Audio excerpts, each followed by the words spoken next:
Well, Lifepoint Church, how's everybody doing this morning? Good to see you guys. Man, it's a good day to be at church. I want to welcome you. For those of you here for the very first time, welcome to Lifepoint. My name is Jeff. I'm the pastor here, and it is an honor having you with us. Could you do me a favor and help me welcome our Lifepoint Leland family as well, joining us from over the bridge? We love you, Leland. Love what God is doing. For those of you new to Lifepoint, God has put on our heart that we are to point people to life in Jesus, and that's all people. So we focus here in our Wilmington community, our Leland community. We're dreaming of future campuses. We also do that through our outreach efforts, and so we're really honored that today that you are here with us. We're in a series today simply called When Pigs Fly.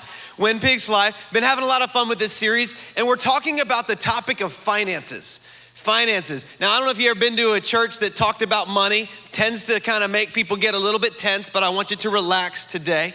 What we're doing is looking at biblical principles that have to do with our finances. A lot of times we don't think about it this way, but God says a lot in His Word about money and possessions and how we handle them.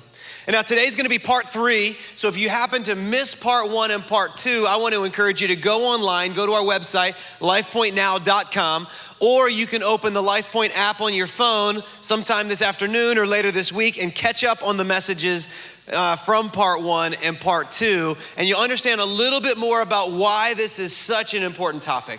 I mean, we know this much. We know that every single person in this room has spent time in their life or will spend time earning money.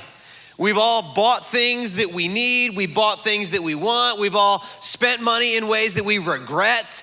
And for a lot of us, the way we handle money has a massive implication on our life.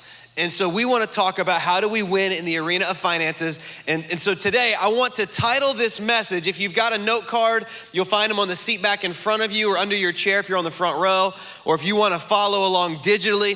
I'm titling this message, If You Give a Pig a Pancake. If you give a pig a pancake. Now, not to be confused with the equally riveting reads, if you give a mouse a cookie, if you give a moose a muffin, if you give a dog a donut, and definitely not if you give a cat a cupcake. I look at this and I'm like, why did I not get into the arena of children's books? Like, this Laura lady has made bank off of the same story with different lead characters. Anyway, if you give a pig a pancake. Anybody read it? Raise your hand if you've ever read it. If you've read it, okay. If you're a parent, you're like, I've read it 1,000,000 times. My kid wants, kids love these books. They're amazing. If you've never read it, then how about I read it to you? It'd be story time with Pastor Jeff. Get comfortable. This is If You Give a Pig a Pancake.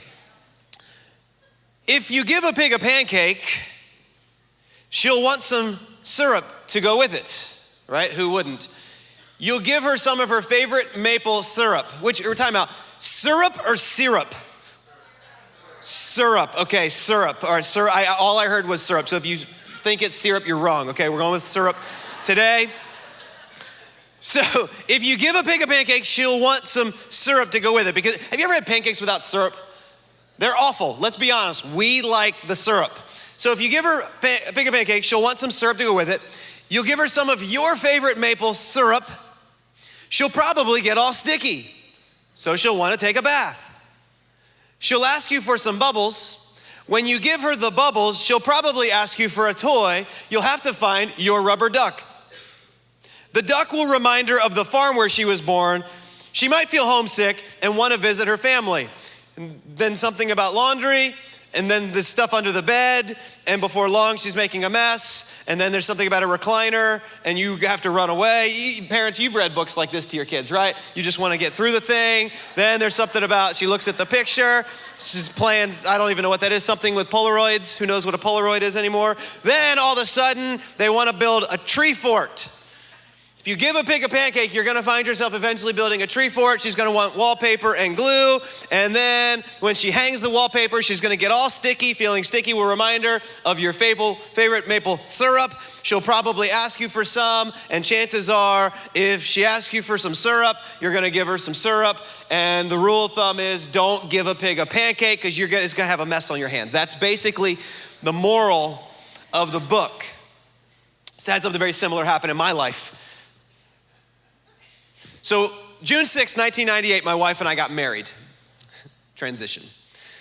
June 6, 1998, we got married. This means this summer's 21 years of marriage for us, right? Pretty awesome. 21 years. And my wife deserves all the applause for that. But that day we got married, and when we got married, when it comes to finances, we didn't have a lot. We got married in June and had my very first full-time job beginning in August. Anybody remember when you got your first full-time job? And like your paycheck went from hourly to like, it is what it is. And I remember looking at my paycheck thinking, what are we gonna do with all this money? For real, I'd never seen a check so large. And partially because I'd only worked part-time jobs. My first job, 15 years old, Bed Bath & Beyond. I was a cashier at Bed Bath & Beyond. That was my first job. They were one of the only places that was hiring 15-year-olds. Then I got a job working at a retirement home. It was a really upscale retirement home. I worked as a bus boy. I had to wear a tuxedo to work every day. That's what imagine me in a tuxedo. That was my deal. Then I got a job working at The Athlete's Foot. It was a shoe store. Hindsight, it's a really funny name. I didn't think much of it then. My passion for shoes was birthed out of that job. Then I started working at a bank. During my college years, I worked as a counselor for an after-school program at the Y. I worked as a camp counselor at a summer camp for kids. And when I graduated, my very first job was a youth pastor at a church outside of Charlotte, making just south of $20,000. And I didn't know what I was gonna do. I was like, how would anybody spend all this money? That's what I remember thinking. My wife and I, we just got married. We had what I would call manageable debt. The only debt we had was her school loans. And because you can basically pay those off over a lifetime, it didn't feel like a whole lot. So that was all we had. Cars were paid for, my college was paid for, we had her loans, everything was manageable. But now we've got this mountain of money. Lord knows, what would you ever do with this much income? I remember thinking that. And if you live in Albemarle, North Carolina, and you're a dude and you don't have a truck, something's wrong with you. And so early in our marriage, I was like, baby, we need a truck. Like, I need a truck. And so I remember we went down to the dealership. We took one of our vehicles that was completely paid for. We had two vehicles, both of them paid for. And I traded it on this Chevy Z71, massive, for me, massive truck. And oh man, it was incredible. All the bells and whistles. Four-wheel drive. I loved it. I loved it for the whole 3 months that I had it. You're thinking, why'd you only keep it for 3 months? Well, so our payment was $375. I remember that, $375, which honestly is well below the average car payment nowadays. The average car payment nowadays is over $500. And so $375, but what we realized is, I used to think, well, what are we gonna do with all this money? Well, all of our excess money was now being eaten up by this truck. So I had this car payment, this truck payment. Then we had our insurance that just went up because we didn't have like full coverage on our other cars. Now we had full coverage. And the gas for this thing, it was a gas guzzler. My goodness. Every time we turned around, just dumping money. And about 3 months into having this truck, 3 to 6 months, we were like, I think we should get rid of the truck. So we drove the truck to a dealership, different dealership, because I didn't want those same guys I just bought it from to look at me, and I didn't want to be embarrassed. So I took it to a different dealership, traded it in on a Honda Civic. And that was when we learned what negative equity means. Anybody know what negative equity is? It means that you owe more on the car than the car is worth. Translation, you can't even sell this to pay off the debt that you have. And so we went from what we would consider manageable debt, the school loans, newlyweds, no plan, to what suddenly became out of control debt. And so the truck was just the tip of the iceberg. I remember hanging out with a bunch of pastor friends, and they went golfing every Monday. And they kept asking me if I want to go golf. And I wanted to golf, small problem. I didn't have any golf clubs. Well, I want to be a good friend, and I want to hang out with them. So I went and I bought golf clubs. Now, don't answer this out loud, but have you ever made a purchase and didn't tell your spouse about it? You just tried to hide it, And eventually, a couple of weeks later, my wife's like, hey, where'd those golf clubs come from? Oh, I got them a little while back. Crazy sale. It was a good deal. Saved a bunch of money. If you lead with how much you saved versus how much you spent, you know you're about to be in trouble. Well, so my wife is the saver in the relationship. Every relationship, opposites attract, savers and spenders. So real quick, if you are the saver, if you are a saver, raise your hand. Where's my savers at? Okay. All right. We need you. You're good people. Good people. Where's my spenders at? Also known as the fun bunch. Yes. Usually when I say where's the spenders, they're like, woohoo! Yes. Yes. Spenders love savers because if you didn't do your job, we wouldn't be able to do our job, which is to spend. And so here we were, newlyweds, over our heads, paying off this debt on a vehicle. Now I'm buying things without talking to my wife about it. And in my mind, guys, I've never made this much money before. So clearly, there's no way we could spend this much money. So if I want to spend some money on golf clubs, I got money for golf clubs. But it didn't stop at golf clubs. It then turned into Taylor Guitars had this really good deal on a guitar, and it was like a new credit card shop. Have you ever prayed for something and God delivers a new credit card in the mail? Like, it's like, Lord, works in mysterious ways. God, you are so good. Thank you. And the cool thing was it was like 3 months, same as cash. So there's no question. I can definitely pay this off in 3 months and we won't get any interest, except for the fact that by the time 3 months is up, I've moved on from golf clubs to guitars to guns. I needed a gun. Everybody, gotta have some guns. So I bought guns, and you see where this is going. It just began to mushroom out of control. There was a motorcycle in there somewhere. And we went from what I would say manageable debt to out of control debt to in over our head debt. And what began to happen was we were spending more money every month than we were making. And when I say we, it's the royal we, because when you get married, two become one. And so I am my wife's problem. So technically she's in it with me. And so we didn't talk about money because it always ended up in a fight. And we didn't want to fight, so let's just avoid the topic. And because we avoided the topic, there was a lot of assumptions that weren't true. And so what happened is every month it became this race to find out, will the bills hit the bank or will the paycheck hit the bank first? Now, I have a very understanding bank and they're very kind. And so if for some reason the bills hit before the paycheck, they were perfectly fine just loaning me some more money.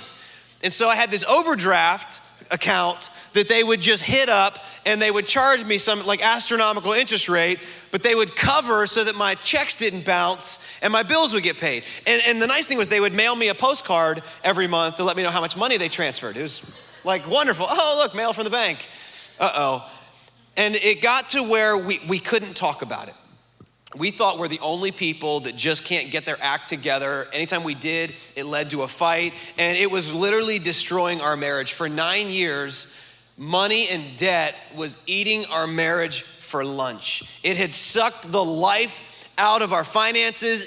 We were sweating like a pig, to play off of our pig puns. Sweating like a pig in our finances because we didn't know if this was ever gonna change. And quite honestly, I just figured this is life.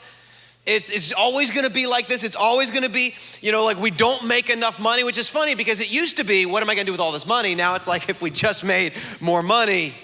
And so we got to where our marriage really was struggling. Honestly, the intimacy in our relationship was non-existent, and a lot of it stemmed from this financial stress. I didn't know that my wife, being the saver, carried all of the financial stress. Meanwhile, I'm over here just spending and having a good old time. She was the one. And oftentimes in a relationship, there's one person that carries the weight. And if you're married and you are more of the free spirit, your spouse is carrying the weight. And at the same time, she was carrying resentment. And it wasn't until about 9 to 10 years into our marriage, I was at a leadership conference in Atlanta. And I was looking at the schedule, and later that day, Dave Ramsey was scheduled to speak. Now, nothing against Dave Ramsey, he's incredible, but I've always had this idea, no offense if you're in the finance department, but people that love to crunch numbers aren't always the most exciting folks to hang out with. There are exceptions. So I remember looking at this thinking like, okay, if there's a session to skip, I'm gonna skip Dave Ramsey's session. Don't need to hear this. And long story short, I didn't, and I sat there, and he began to challenged pastors and leaders in the realm of finances, and he began to share some things. And to be honest with you, something inside of me started to get mad. Not at Dave, but mad at myself. Like, why have I allowed this debt to just wreak havoc? It's running my home, and it was like a switch got flipped on the inside, and I had enough. Like, I was mad enough to do something about it. And when that session was over, I went outside, I called my wife, I was like, hey baby, when we get home, we're gonna sit down and we're gonna look at our money. I'm sick of not having enough. I'm sick of feeling like we're always one raise away from getting ahead. And she said, literally, when we got off the phone, she just started weeping. And for the first time, she felt like maybe there's hope. And we began to get some financial counseling. We sat down with a financial counselor. I'll share a little bit more about this. But for the next 18 months, we spent clawing our way out of the financial mess that we had made. It was a disaster, and it took us a while. But you know what? Those 18 months came and passed, and we've been able to live in a place of financial freedom that I didn't even think was possible. And when you're in it, and when you're over your head financially, it's hard to even imagine what it's like. I'd like to think getting out of debt it's a lot like losing weight. It's a lot like losing weight. A lot of us start the year and we're like, this is the year. I'm gonna sweat off the pounds. I'm gonna eat better. And we do for like a few days. And if you're like me, because if you're like me, I'm instant gratification. I'm gonna work really hard, and if I see progress, I'll keep working. So we go to the gym, got our new membership, we work really hard, and then we go home. And what's the first thing you do when you get home? You get on the scale. And you're like, what? I sweated like a pig back there. I was literally worked hard. Half a pound? You kidding me? Then you get up the next morning and the half pound is back on. And you're like, you stick it out for a week and you don't see the progress and you give up, and you don't play the long game. When it comes to finances, we gotta play the long game. The long game. Last week, I preached a message called Cleared for Takeoff, and I shared how there's some pre-flight principles that pilots have to go through in order for the plane to get off the ground. Well, kind of go with me with that mentality for a moment. Did you know that a Boeing 737 and a 747 have a max capacity of 175,000 pounds? Think about this, 175,000 pounds. Now the plane weighs 90,000, the fuel is 40,000. Somebody do the math, 90 plus 40 is what? 130, so 130,000 of the 175 is already accounted for in the plane and the fuel, leaving 45,000 pounds for passengers, food, luggage, whatever they need to load on that thing. What do you think happens if you exceed that 45,000 pound limit? So the plane, statistics say the plane will actually get off the ground. It will take off. But the engines are not designed to carry that kind of a load. It will stall out. You will not arrive at your destination. It doesn't end well. Here's what I've come to learn about life. There comes a limit. We exceeded that in our family, and the load on us grounded us, and it had a massive impact on our life. Debt does that. It wreaks havoc. But the crazy thing is nobody goes into financial debt planning on getting into financial debt. It's like if I knew that I give the pig the pancake and eventually I'm gonna wind up building a tree for it, no pancake for you. I'm not gonna give you a pancake. If we knew where debt would take us, we would avoid it like the plague. I mean, think about it. How did you start getting into debt? When did you get that first credit card? I remember when people were like, sign up for a credit card, get a free t-shirt. Like, free t-shirt? I'd be a fool to pass this up. If it's free, it's for me, right? Sky Miles, 50,000 Sky Miles. If you go ahead and sign up for this card today, done that. Did you know that if you sign up for an account today, you'll save 20% off today's purchase? Meanwhile, there's probably a 20% off coupon out there somewhere, but yeah, I'll do that. 6 months, same as cash. It's free money. 0% APR. Or how about this one? A lot of times we get into debt over things we just didn't see coming, like Christmas. Isn't it crazy how that shows up in December every year? And usually December, we're like, oh no. Like, what are we gonna do for Christmas this year? And so we'll put it on a card with the anticipation and the plan of paying it off throughout the next year. Or sometimes there's things that we can't help, like timing belt goes out on our car. And we didn't have the emergency fund. And so what do? I gotta get to work. I've gotta get this fixed. And we swipe the card and we let the debt pile up. You know, a trip to an emergency room. Nobody plans for those things. I mean, I'll give you a little pro tip here. If you're like needed to take an ambulance to the emergency room, call an Uber. It's a lot cheaper. It's a whole lot cheaper if you Uber your way there. Even if you have to pay the cleaning fee because you bled all over the back seat, it's still gonna be cheaper than an ambulance ride. You won't get the same level of care on the way, I promise you that, but you know, you don't plan on those things, but it's expensive. My son, we got in a car accident several years ago, and he took the ambulance trip to the hospital, and he was okay. They gave him like a baby aspirin, like $300 later.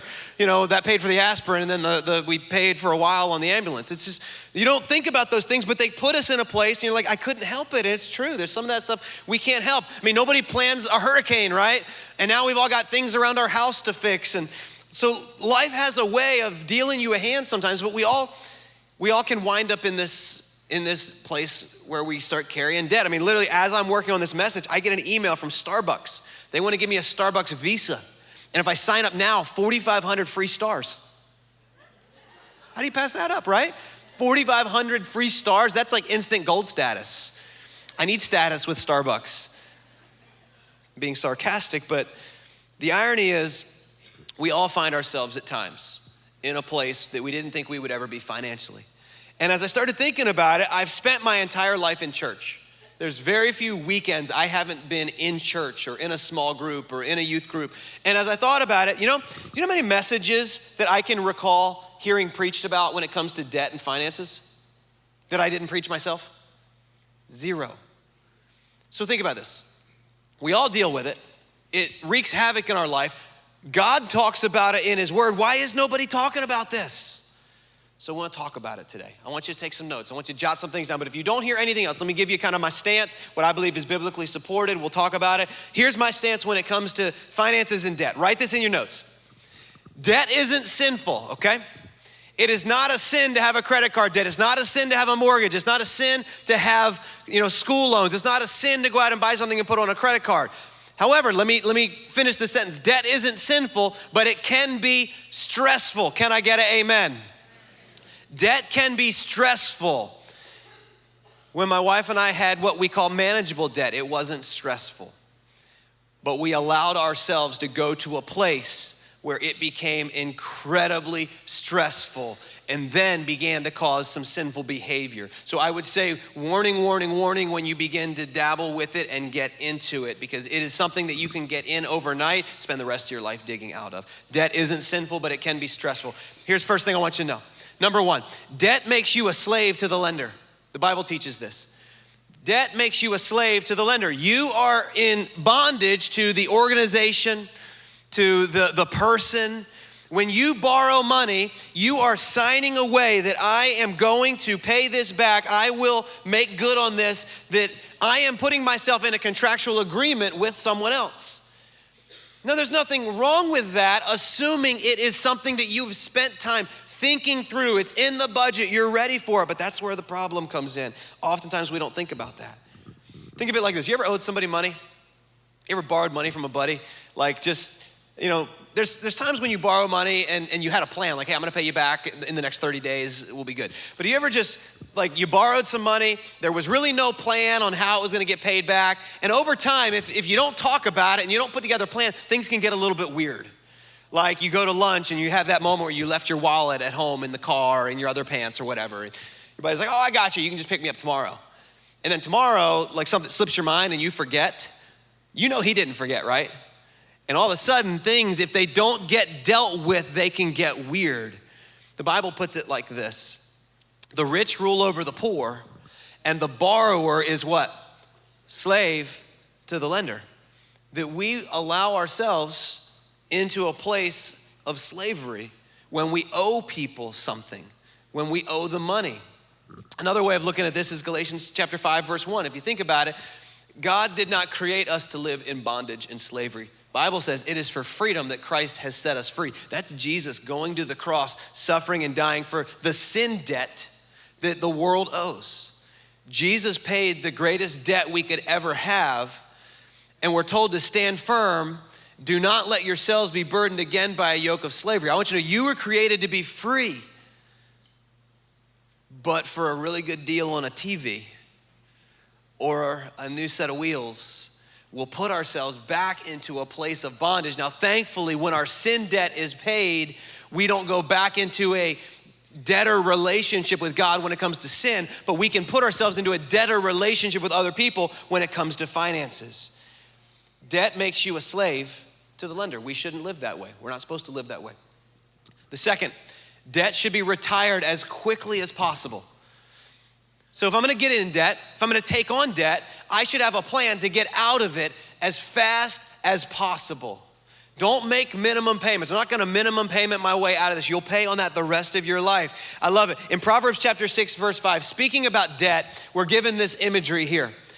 We should free ourselves like a gazelle from the hand of the hunter, like a bird from the snare of the fowler. The imagery here is, picture this, as Dave Ramsey likes to paint this picture. It's cheetah-like or it's gazelle-like intensity. The idea is this gazelle is running from this hunter. The hunter would be the cheetah, would be a lion. And so for the cheetah or the lion, I'm gonna chase down this gazelle and I'm gonna devour that thing. If you're the gazelle, you're like, I am gonna run because my life depends on it. I would say when it comes to finances, debt has a way of eating your lunch and your life depends on it. And that same gazelle-like intensity is what we need. But what I see more of is what I call Jackson Heartbeast intensity. What in the world is a Jackson Heartbeast? If you go on a trip to Uganda, you'll take a safari and you will see an animal out there called the Jackson Heartbeast. They're incredibly fast, but they're incredibly dumb. And so here's what happens. When a lion begins to chase them, they will outrun the lion, but they forget why they're running and they stop. They're like, wait, what am I running for? And then boom, the lion pounces. And here's what I know. There's a lot of folks will leave a message like this with Jackson Heartbeast intensity. When we're gonna run, we're gonna get together, I'm gonna talk to my spouse, we're gonna get a plan, and then all of a sudden, 2-3 weeks from now, something causes us to forget why we're running. Don't forget, let's go, because our life depends on it. Debt should be retired as quickly as possible. Here's number 3. Debt steals from your future to pay for your present. If you think about it, that's really what debt is. Debt is saying, I'm gonna spend tomorrow's money today. I'm gonna spend tomorrow's paycheck is gonna be spent today. See, my big hang up in the argument in my home is, why can't I buy this thing, whatever it currently is? Why can't I have this? Like, I work really hard and I make pretty good money. My wife's like, the reason you can't buy this is because you bought that and we're still paying on that, which is why you can't have this. But I want it. But I want it. And so it caused this tension. And when we go into debt, we have to understand we're spending tomorrow's money today. And the problem is, when I get to tomorrow, guess what I have to do? I have to spend tomorrow's money to be able to take care of that present moment. And so it's using the future's money to pay for the present. Here's what I want you to know. The Bible teaches that God's got a really good plan for your life. And many times we get into debt because we don't trust God's plan. We're not patient for God's plan. I like to put this incredibly famous verse up here. A lot of us probably have this on a plaque or a picture frame that we got at Hobby Lobby or something in our house. It says, for I know the plans I have for you. This is God speaking. Look, I know the plans I have for you, declares the Lord. Plans to prosper you, not to harm you. Plans to give you a hope and a future. We can conclude from this passage that God has got a plan for every single person, every single life. Now let me ask you, is it a good plan? Yes. Is it a plan that is going to bring prosperity into your life? Yes. Is it a plan that's going to protect you? Yes. Is it a plan that's full of hope and gives you promise for your future? The answer is yes. But many times what happens is we get tired of waiting on God's plan and we want to put our plan in play. And I just want to tell you, God's plan doesn't have you living over your head in bondage to someone else or some other institution or some other organization. And it's tough, I get it. A little over a year ago, my family, we bought a house. It was new to us, not a new house, but we had lived in our previous house for 12 years. And so we got to the place where we could sell that house, and we bought a new house, and the house was bigger. The new house is a good bit bigger than our previous house. And what's interesting is, you buy a new house, they don't just give you furniture to go with it. And so we take all the furniture from our old house, we put it in the new house, and we're like, it is empty up in here. Like, there were literally rooms with nothing in it. And everything in us wanted to go out and buy the latest, because some of our furniture, when your furniture is 12 years old and you've got kids, like, it's just tired. It's tired, it's stained, and I didn't want to bring old furniture into a new house. But I knew we didn't have the money for it. We put the money into the house, and so we just committed. We're gonna work what we've got. We're gonna use the old furniture. We're gonna save up. And eventually we went and we bought a sectional from Costco, and we saved up for some patio furniture that we found on Facebook Marketplace, and we just made it work. And here's the thing, you go through seasons where you just gotta make it work. You guys say, this is where we are. We're gonna act our wage. We're gonna spend what we have, because this is so different than the way that we used to function. It used to be, let's buy what we want and we'll pay it off later. But I'm telling you, there is a freedom that comes when we live within our means and when we don't incur that extra debt that we're gonna pay later, because there's always something else. And what happens, I think it's more of the mentality that we get in when we continue to acquire things with tomorrow's money today. And it's a hard cycle for us to break. We've got to break the cycle. So how do we do that? Let's talk about how do we get out? I'm gonna give you some very practical, you can jot these down, maybe 1 or 2 or 3 of these will apply to you. How do we do this? How do we get out of it? If almost everybody deals with it, the Bible talks about it. What are some really practical things that we can do? First thing is this: if you find yourself in a hole, stop digging. All right? Stop digging. You're not gonna get yourself out of debt by taking on more debt, okay? The greatest thing you can do if you find yourself in over your head is stop contributing, stop digging, stop making this happen, stop ignoring reality. For my wife and I, we knew there was a problem, we just didn't know how to talk about it. We didn't know how to have a conversation that didn't end up in a fight, ended up with us like, you know those nights when like she's on her edge of the bed and I'm on my edge of the bed, and there might as well be like the Grand Canyon between us, ain't nobody's touching nobody. That's kind of what it was like, a lot of tension in our relationship, and it affected everything. And we've got to make the decision that we're gonna stop doing what got us in this place. Stop digging, stop digging. Second thing is put God in his place. We talked about this last week. I'm not gonna spend a lot of time here. The principles of Scripture teach that when God is in his place, which is first place, he's not a second place God, third place God, he's a first place God. That when God is in first place, he will bless the rest. When we honor him, he'll bless the rest. We need his blessing. So you can go into last week's message, listen a whole lot more to the why behind that, but we've got to put God in his rightful place. Here's number 3, tell your money where to go. First 9-10 years of our marriage, we're like, where did it go? We spent our time wondering where it went, arguing over where it went, who spent it, instead of telling it where to go. Now, some people call this a budget. Some of us are like, ooh, he used the B word. It can be a dirty word. Call it a spending plan. Like, spend it on paper before you spend it in reality. Because if you don't tell your money where to go, you're gonna wind up with more month at the end of the money. You're like, wait a minute, there's 31 days this month. Who knew? This is crazy. So tell your money where to go. Sit down, and my wife and I, we used to do this. We don't do this every month now. We don't do it very often now. But for a while there, we sat down every month and we had a budgeting meeting. And we would sit down and we'd list out everything that we were trying to accomplish and the money that was coming in and where it was gonna go and the debts we were trying to tackle, and it got us on the same page. You gotta be on the same page. Tell your money where to go. Here's number 4. This is where it starts really getting tough. Cut all non-essentials. Cut all non-essentials. Now here's the thing, you don't think you have any non-essentials. But if somebody else were to look at your spending plan without being emotionally attached to all the things that you spend money on, they'll find things that you should cut. It's intimidating when somebody else looks at your budget. I mean, it's weird. It's like, I feel vulnerable. I feel naked if somebody's looking at my budget. I don't want to see where I don't want you to know how much money I make, and I don't want you to know where my money goes. But if you can find somebody that is not emotionally attached to your spending plan, I promise you they'll sit down and begin going, what about this? What about this? What about, and you'll find yourself going, but let me tell you why I need that. Let me tell you why I need that. Let me tell you why, look, I'm not telling you what you should or shouldn't. I'm just saying if you're serious about this, and if you can say no for a little while, you can say yes for the rest of your life. In the words of Dave Ramsey, if you'll live like no one else, someday you get to live like no one else. But you gotta be able to start cutting. I remember when we were going through this getting rid of all non-essentials. Back then, people used to get these things called newspapers. You guys remember these? Like they would deliver them to your house. I don't know if it's still a thing. I don't know how it can be as we're saving all the trees and stuff. But like we cut newspapers. We dialed back the internet. There was just like, we didn't go out to eat. Anything extra that was a non-essential, we just didn't do it. Like Starbucks, things like it didn't happen. Eating out didn't happen. Going to the movies didn't happen. And it's no fun, but it's essential if you want to get to a place of freedom. Cut all non-essentials. And I would encourage you, this is when you want to begin getting some help.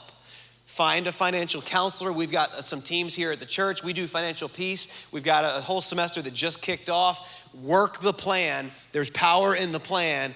And if you can get somebody, I call it outside insight. Somebody outside of your emotions to look at where your money's going, and they'll tell you where you're spending that you don't need to spend. And here's number 5, develop a get out of debt plan. What is your plan to pay off the debt that you have? We need to get rid of it. We need to pay it off. And so what is your plan to do that? This is when the light bulbs began to go off for my wife and I. We sat down with a guy named Joe Sangl. Joe's a great financial planner. And he sat down and he asked us, he asked about our income.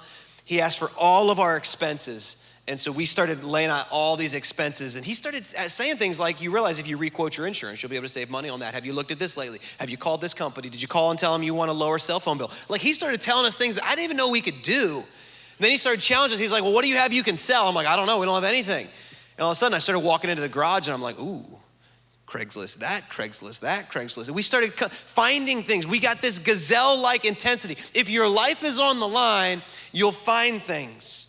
And he sat there and said, if you're serious about this, you can get out of debt in 24 months. And we got serious. And we started, like, all of our debts, we started putting on, I actually have a picture of it. We have this, this was my refrigerator back then. Okay, I know you can't barely see, there's a fridge under there. That's the little water ice dispenser. And we got, you know it's a fridge because we got some magnetic alphabet letters, pictures of, family. But on our fridge were all of these debt payoff spectaculars. That's what they were called. And so all of our debts, at this point, we had our credit card debt, we had our overdraft, we had our college, we had our car. Here's a little bit close up. So basically what you can do is you can go and if you search debt payoff spectacular, you'll find these. But you just do the math. You take the number of squares. This was 520 squares divided by the total overdraft. At this point, it was $1,823 that we had overdrawn our account. Every square was $3.51. And every time we'd make a payment, my wife would hand me the marker and I would just start coloring. Why did we do this? Because I needed something tangible to measure this. Otherwise, I'm a Jackson Heart beast. I'm gonna run, forget why I'm running. Then we had our minivan. We had just paid this thing off. That was a big day. Then there was our credit card. We had a long ways to go. School loans, thought we would never dig out of that mess. We eventually did. Here's a picture of me. When the minivan got paid off, I was so excited. Guys, I would make YouTube videos, coloring these things in, sharing the progress, because it's a big deal. It was a big deal, but during that season of life, let me tell you, there wasn't a whole lot of exciting things. I drove this 93 Honda Accord. It was my get out of debt car. It had no air conditioning, no AC. In Wilmington in the summer is awful. It is awful. Some of you know because you're like, I'm right there with you. Man, it was my get out of debt. Why didn't you get it fixed? Because I was getting out of debt. I had to ride with the seat back, like gangsta style, just so that my back wouldn't get all sweaty from leaning against the seat. I'd get out at a meeting and I looked like I needed a wardrobe change because I was so sweaty. And then, my radio, maybe remember, I don't even know if they make these anymore, detachable face radios. Is that still a thing? Yeah, okay, so I don't know why I needed a detachable face radio. No one was gonna look at my 93 Accord and be like, I bet he's got a killer system in that whip. But I had this radio. And what's funny is every now and again, it would stop working. So if I'm riding around with my friends, we'd be like jamming, and all of a sudden radio just stopped. But I figured out how to fix it. Something was wrong with the contacts. If I took the faceplate off and licked the contacts, I could put it back on, radio worked again. Totally creeped my friends out, but it worked. And I don't even know how I figured that out. I think one day I'd hit it, I bumped it, I smacked it, and I was like, put me on the Geek Squad. I could get a job at Best Buy today. Long story short, I never dreamed of driving that car. It wasn't my dream car. But we had a goal, we had a dream of getting out of debt. There's power in a plan. There's power in a plan. So for my wife and I, the day that we got on the same page, our marriage instantly changed. Instantly changed. She suddenly saw me as a teammate rather than an opponent. We began to realize, you know what? 24 months is gonna be here in about 24 months. That's what we forget. Now, what if I told you that was 10 years ago? And for the last 8, life has looked different. It's looked different because we weren't sending all this money. I used to think if I could just make more money. When you get out of debt, it's like giving yourself a raise. And you know what you can do with that extra money? Anything you want. You can save it, you can invest it, you can buy those things you've been wanting. There's freedom. Our marriage changed when we got on the same page. I think that's amazing because it didn't change when we got out of debt. It changed when we started working together. I think that the enemy wants to drive a wedge in your marriage and he'll use money so long as we allow him. Here's what else I've learned. When you get serious about honoring God in your finances, I believe God gets serious about blessing you and helping you. And that's why it's important we talk about topics like this. God wants you to experience the freedom that he created you to have. And we've got to fight against every image that the world says, oh, if you have this, you'll be somebody. Listen, your net worth does not determine your self-worth. We make the decision today. I'm gonna honor God, I'm gonna get to that place of freedom because when you're free, you can do whatever you want. I remember this. I remember when we would hear of people going on missions trips, we wanted to bless people and we couldn't do it because we didn't have it. There's something freeing about knowing that you can use the resources God has blessed you with to be a blessing to other people. God created us to live life that way.